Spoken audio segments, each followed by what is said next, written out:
Video सुनने वाले सभी भाई बहन को प्रभु यीशु स्वर्गीय आशीष दे। आमीन। धन्यवाद।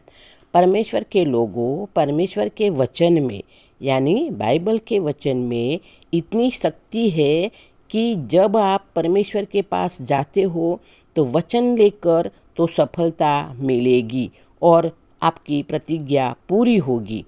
और शैतान के पास परमेश्वर का वचन लेकर जाओगे तो शैतान आपकी पास से वो भाग जाएगा, कभी आपके पास शैतान नहीं आएगा। परमेश्वर का वचन बोलने से दो बात होगी। मैं आपको एक रहस्य बता रही हूँ। एक बात, जब आप वचन बोलोगे तो परमेश्वर के वचन से आप शैतान को फटकार लगाओगे। दूसरा और स्वर्गदूतों को आप दोगे अपना असाइनमेंट। जब आप प्रार्थना करोगे वचन के साथ, वचन की घोषणा के साथ, तो स्वर्गदूत आपकी प्रार्थना लेकर परमेश्वर के पास जाएंगे। जैसे याकूब के पास स्वर्गदूत प्रार्थना का उत्तर लेकर आए थे, जैसे दानियल के पास भी स्वर्गदूत प्रार्थना का उत्तर लेकर आए थे। तो ऐसे हमारे लिए भी हमारे स्वर्गदूत हमारी प्रार्थना का उत्तर लेकर आएंगे। जब हम वचन की घोषणा करके प्रार्थना करेंगे, तब इस वचन से जो आपका सालों से जो काम नहीं हो रहा है, जो सालों से काम आपका नहीं हो रहा है, वो अब हो जाएगा। ये मैं प्रभु यीशु के नाम से मांगती हूँ। हमारे सारे काम जो सालों से रुके हैं वो अब हो जाएगा। ये प्रभु यीशु का वचन है और प्रभु यीशु को द्वारा हम मांगते हैं और ये हमारी इच्छा प्रभु ने पूरी कर दी है। वचन की प्रार्थना यानी ब्रेक थ्रू लेकर आती है। जब हम वचन की घोषणा करके प्रार्थना करते हैं तो वचन की प्रार्थना हमारी ब्रेक थ्रू लेकर आती है। हमें वचन के घोषणा के साथ प्रार्थना करनी है। आमीन। बाइबल में भजन संहिता 103 और उसकी 20 आयत, हे यहोवा के दूतों, ये परमेश्वर का वचन है, दूतों से बात कर रहा है। परमेश्वर के लोगों, ये परमेश्वर का वचन है जो दूतों के साथ बात कर रहा है। हे यहोवा के दूतों, तुम जो बड़े दीन हो और उसके वचन के मानने से वचन की आवाज़ को सुनकर पूरा करते हैं करते हैं। परमेश्वर का वचन दो धारी तलवार है, यानी दो मुंह है। परमेश्वर का वचन दो धारी तलवार है। स्वर्गदूत जब उनके वचन की आवाज़ को सुनते हैं, जब स्वर्गदूत अपने वचन की आवाज़ को सुनते हैं तो स्वर्गदूत वचन को पूरा करते हैं। हम परमेश्वर के वचन को हम आवाज़ देते हैं। जब हम वचन को आवाज़ देते हैं तो स्वर्गदूत काम पर लग जाते हैं उस वचन को पूरा करने के लिए जो वचन हमने बोला गया है। परमेश्वर के लोगों, आपको वचन के घोषणा के साथ प्रार्थना करना शुरू कर दो, क्योंकि वचन की भाषा स्वर्गदूत समझते हैं। बाइबल के वचन की भाषा स्वर्गदूत समझते हैं। तो अपने रूम में जाकर वचन के घोषणा के साथ बाइबल पढ़कर प्रार्थना करना शुरू कर दो। जो अभी तक हमारे आपके काम जो रुके हुए हैं सालों से, वो अब पूरा हो जाएगा, ऐसे वचन की साथ घोषणा और प्रार्थना करने से। अब आप अपनी ब्रेक थ्रू को देखोगे। जब हम सब अपनी ब्रेक थ्रू को देखेंगे जो आपने सालों से नहीं देखा, मैं भी ये काम प्रभु का वचन पढ़ के, हमेशा मैं प्रभु का वचन पढ़ के सब काम करती हूँ। प्रभु का वचन बोलकर कर रही हूँ। ये भी काम मैं प्रभु का वचन बोलकर प्रभु को प्रार्थना करके मैं ये कर रही हूँ। जो भी हो रहा है उसके वचन से सबसे बेस्ट बात अगर आप कर सकते हो तो वो है परमेश्वर के वचन की घोषणा करना। सबसे अच्छी बात है परमेश्वर की वचन की घोषणा करना। अय्यूब की किताब में बताया है, जब आप परमेश्वर के वचन की घोषणा करते हो तो आपके लिए वो स्थापित हो जाता है। जब आप अय्यूब की किताब में भी बताया है, जब आप बोलते हो तो आपके लिए वो स्थापित हो जाता है। अगर एक विश्वास के योद्धा की तरह चलना चाहते हो, आशीषित जीवन जीना चाहते हो पृथ्वी पर, बेचारे बनकर नहीं, लेकिन परमेश्वर के बेटे और बेटियां हो तुम, बेटे और बेटियां हो, परमेश्वर की संतान हो, तुम्हें राज करने के लिए बुलाया है। परमेश्वर ने आपको राज करने के लिए बनाया है। तो एक बेचारे की तरह जिंदगी मत जीवो, एक विश्वासी योद्धा की तरह जिंदगी जियो। एक निर्णय करें आज से, हाँ परमेश्वर के लोगों, आज आपसे एक निर्णय करें कि विक्टिम की तरह, बेचारे की तरह बात नहीं करेंगे। मैं अपने परमेश्वर का वचन अपने दिल में रखूँगा और विश्वास से उसकी घोषणा करूँगा। विश्वास से आँखों से नहीं चलता, विश्वास कानों से आता है और मुँह से निकलता है। परमेश्वर ने अब्राहम को कहा, मैं तुझे बच्चा दूंगा, जातियों के पिता बनाऊंगा। और परमेश्वर ने अब्राहम को वचन दिया और अब्राहम ने वचन को थाम लिया। याकूब ने कैसे वचन को ग्रहण किया, कैसे ग्रहण किया? उनके पिता ने उनके सर पर, याकूब पर हाथ रखकर वचन ही तो बोला, कुछ साइन या कुछ प्रॉपर्टी नहीं दिया, सिर्फ वचन ही बोला। उनको पता है जब वचन बोल दिया तो समझो हो गया। उनको पता हो चुका है क्योंकि वचन बोल दिया है। अब हम जिस बात को बोलते हैं वो आत्मिक जगत में स्थापित हो जाता है। जब हम परमेश्वर की घोषणा करके बोलते हैं, प्रार्थना करते हैं, तो वो आत्मिक जगत में स्थापित हो जाता है। कुछ लोग सोचते हैं कैसे होगा, कब होगा, ये जानना काम हमारा नहीं है। ये जानना काम हमारा नहीं है, कैसे होगा, कब होगा, कोई सुविधा नहीं है, कोई पैसे नहीं है, ऐसा मत सोचो। बस आपका काम है विश्वास करना और बोलना, घोषणा के साथ, वचन के घोषणा के साथ प्रार्थना करना, बस वही आपका काम है। आपको और कुछ नहीं सोचना है। चाहे बड़ा काम हो, बड़ा पैसा नहीं है, संभव हमको नहीं लगता, कैसे होगा, हम ये सोचते हैं कैसे होगा। हमें एक चीज़, ये सब हमें नहीं सोचना है। हमें सिर्फ एक चीज़ पता है, जो तू विश्वास से वचन की घोषणा करेगा उसे परमेश्वर स्थापित करेंगे।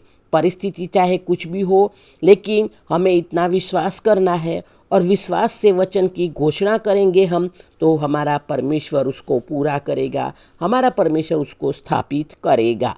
ये वचन का भी वचन है। 8,000 प्रतिज्ञा है, हाँ 8,000 प्रतिज्ञा है। परमेश्वर कहता है तू जाति जाति को उधार देगा मगर तू उधार ना लेगा।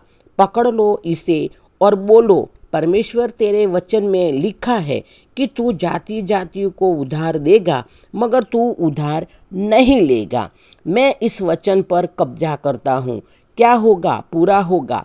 जाति जाति को आप उधार दोगे, हाँ जाति जाति को हम उधार देंगे और हमको उधार लेना भी नहीं पड़ेगा। आपको वचन को अपना बनाना पड़ेगा। ये वचन को आपको बोलना होगा, घोषणा करना होगा और आपको ये वचन आपको अपना बनाना होगा। आपको उस चीज़ पर वचन बोलने वाले लोग बनना पड़ेगा। जब से मुझे पता चला है, जब मैं प्रकाशन परमेश्वर ने मुझे सिखाया है, तब से मेरी प्रार्थना में वचन की घोषणा करना है। परमेश्वर के सामने बता रही हूँ आपको 8,000 प्रतिज्ञाएं है।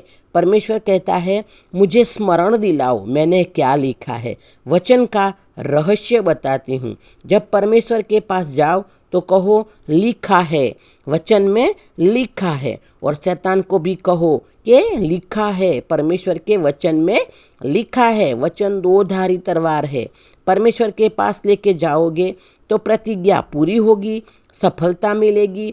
और शैतान के पास प्रभु का वचन लेकर जाओगे तो शैतान तुरंत दुम दबाकर आपके पास से हमेशा के लिए भाग जाएगा। आमीन। पर शैतान हमारे दिमाग का उपयोग करता है, हमारे दिमाग से बात करता है, हमारे दिमाग में नकारात्मक डालता है। तू नहीं ज़्यादा नहीं जिएगा, परिस्थिति तेरी नहीं बदलेगी, तुझे चंगाई नहीं मिलेगी, गाड़ी चलाते हो तो लगता है एक्सीडेंट हो जाएगा। लेकिन ये शैतान की बात मत सुनो। जब बोलो तो बोलो शैतान लिखा है, मेरे परमेश्वर कहता है मैं तुझे दीर्घ आयुष्य से तृप्त करूँगा। मैं परमेश्वर ने कहा है मैं तुझे दीर्घ आयुष्य से तृप्त करूँगा और अपने उद्धार का दर्शन दिखाऊंगा और मैं दीर्घ आयुष्य ही जीऊँगा। क्यों? क्योंकि लिखा है, हम कहते हैं कि दीर्घ आयुष्य जीऊँगा, कि मैं दीर्घ आयुष्य जीऊँगा, ऐसा हम कहते हैं। और कभी कभी हम में से कुछ लोग ऐसा भी कहते हैं कि हाँ, हम दीर्घ आयुष्य जिएंगे क्योंकि हम ऑर्गेनिक खाना खाते हैं। अरे, ऑर्गेनिक खाना खाओ, अच्छा है, बेस्ट है, लेकिन ऑर्गेनिक खाना हमें लंबा आयुष्य नहीं देता, दीर्घ आयुष्य हमें नहीं देता। लंबा आयुष्य और दीर्घ आयुष्य तो हमें हमारे परमेश्वर देते हैं। हमको परमेश्वर का वचन दीर्घ आयु देता है। परमेश्वर का वचन हमको लंबा आयुष्य देता है। परमेश्वर का वचन हर एक कार्यों में काम आएगा। हर एक कोई भी छोटा बड़ा अपना काम हो, उसमें परमेश्वर का वचन हमको काम आएगा। हर जगह, हाँ, हर जगह हमें परमेश्वर का वचन काम आएगा। अगर हम ऐसे वचन को इस्तेमाल करेंगे तो हम योद्धा बन जाएंगे, हम परमेश्वर के वचन के योद्धा बन जाएंगे। और ये वचन है वो ये वचन जो है, मैं वचन की ओर आपको ले जाऊंगी, मैं आपको परमेश्वर की ओर लेके जाऊंगी। क्योंकि मेरी ओर आओगे तो निराशा मिलेगी, लेकिन परमेश्वर के वचन की तरफ जाओगे, परमेश्वर की तरफ जाओगे तो कभी निराश नहीं होंगे, कभी हारोगे नहीं, हमेशा सफल ही रहोगे। परमेश्वर ने पूरी सृष्टि की रचना वचन के द्वारा की। आपको उत्पत्ति के अध्याय में पहला अध्याय है उत्पत्ति का, बाइबल में उत्पत्ति का पहला अध्याय, जिसमें लिखा, पहले अध्याय में परमेश्वर, आपने पढ़ा होगा, परमेश्वर ने बोला और सब कुछ हुआ। तो परमेश्वर ने पूरी सृष्टि अपने वचन के द्वारा की। पवित्र बाइबल में इब्रानी यानी हिब्रू 11:3 में विश्वास से हम जान जाते हैं कि सारी सृष्टि की रचना परमेश्वर के वचन के द्वारा हुई है। हाँ, इब्रानी की किताब में 11 और 3 अध्याय में भी ये बताया है कि परमेश्वर के वचन के द्वारा परमेश्वर ने सारी सृष्टि की रचना की है। परमेश्वर के लोगों, जब माँ एक बच्चे को जन्म देती है ना, माँ एक बच्चे को जन्म देती है क्योंकि माँ से वो उत्पन्न होता है। तो इसीलिए जब बच्चा अपनी माँ की आवाज़ सुनता है, अपनी माँ की आवाज़ कोई उत्तर देता है। हाँ, अपनी माँ की आवाज़ कोई उत्तर देता है। कोई और बुलाए तो नहीं जाएगा, माँ चाहिए, क्योंकि माँ से पैदा हुआ, वो माँ को ही पहचानता है, माँ की आवाज़ को ही पहचानता है। इसीलिए इसी तरह पूरा ब्रह्मांड वचन से उत्पन्न हुआ, तो वचन को ही रिस्पॉन्ड करता है, वचन को ही उत्तर देता है। जो कुछ परमेश्वर ने बनाया, वचन से बनाया। परमेश्वर के वचन से आप कुछ भी बदल सकते हो। आमीन। पर पहाड़, नदी, नक्षत्र, पेड़ पौधे, पंछी, जानवर, ये सब कुछ उत्पन्न किया परमेश्वर ने अपने वचन से, अपने वचन की घोषणा से। क्रिएशन के कान है। यीशु मसीह भी पेड़ से, लहरों से बात करते थे, क्योंकि क्रिएशन के कान होते हैं। क्रिएशन सुनता है, वचन कहता है जैसे है वैसे हम भी है। परमेश्वर प्रभु यीशु जैसे है वैसे हम भी है। हम भी क्रिएशन से बात करेंगे तो आप भी सृष्टि से बात कर सकते हो। हम भी क्रिएशन से, सृष्टि से बात कर सकते हैं और वो सुनते भी है। आप परमेश्वर की संतान हो। क्यों कर सकते हो? क्योंकि आप परमेश्वर की संतान हो। बाइबल में रोमन उसका 8 अध्याय और उसकी 19 आयत, क्योंकि सारी सृष्टि की बड़ी आशा भरी दृष्टि से परमेश्वर के पुत्रों के प्रकट होने की बाट जो रही है, ये परमेश्वर का वचन कहता है। यानी ये सृष्टि, ये ग्रह, ये नक्षत्र, पूरा क्रिएशन इंतजार कर रहा है कि कब परमेश्वर के पुत्र सही स्थान लेंगे और हमें हमारे बंधुआई से आज़ाद करेंगे।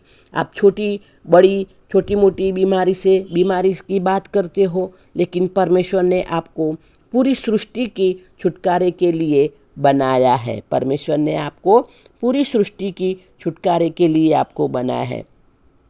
बाइबल कहती है एलिया के लिए एलिया जैसे वैसे ही मनुष्य था जैसे हम हैं।